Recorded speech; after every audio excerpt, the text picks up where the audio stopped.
حضرت عبداللہ بن زید رضی اللہ تعالیٰ عنہ فرماتے ہیں کہ میں چاند کی ابتدائی راتوں میں قبرستان کے پاس سے گزرا تو میں نے ایک مردے کو قبر سے نکلتے ہوئے دیکھا، وہ زنجیر کھینچ رہا تھا۔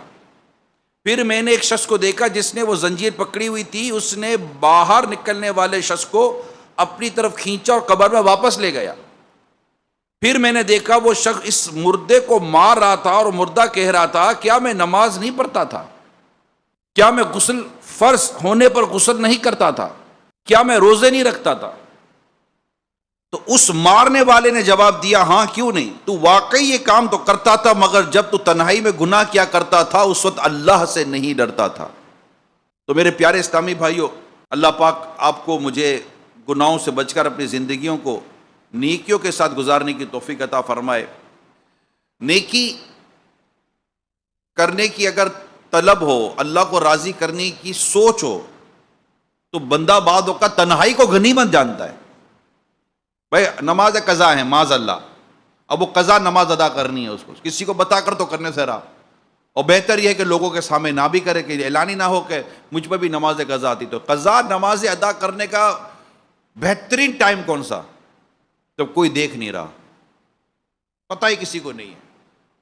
کہ میں کیا کر رہا ہوں۔ تو اب جیسے تہجد کی نماز کے جو فضائل ہیں اور تہجد کی نماز کی جو اہمیت ہمیں بیان کی گئی ہے، اس اہمیت میں یہ بات بھی ہم نے پڑھی ہے، آپ نے بھی پڑھی ہوگی، کہ اس کی ایک خوبی یہ ہے کہ اس وقت کوئی گہما گہمی نہیں ہوتی، شور نہیں ہوتا، اور پھر کوئی دیکھنے والا نہیں ہوتا سوائے رب کے، تجھے کوئی نہیں دیکھ رہا۔ بڑی پرانی بات جو میں نے کتاب میں پڑھی تھی، ایک تصوف کی کتاب میں نے بات پڑھی تھی، کہ جب رات ہوتی تھی اور بالکل اندھیرا چھا جاتا تھا، لوگ گھروں میں سو جاتے تھے، تو اللہ کے نیک بندے یہ کہتے ہوئے دکھائی دیتے تھے، یعنی ان کے چہروں پر مسکراہٹ اور ان کے چہروں پر بشاشت ہوتی تھی،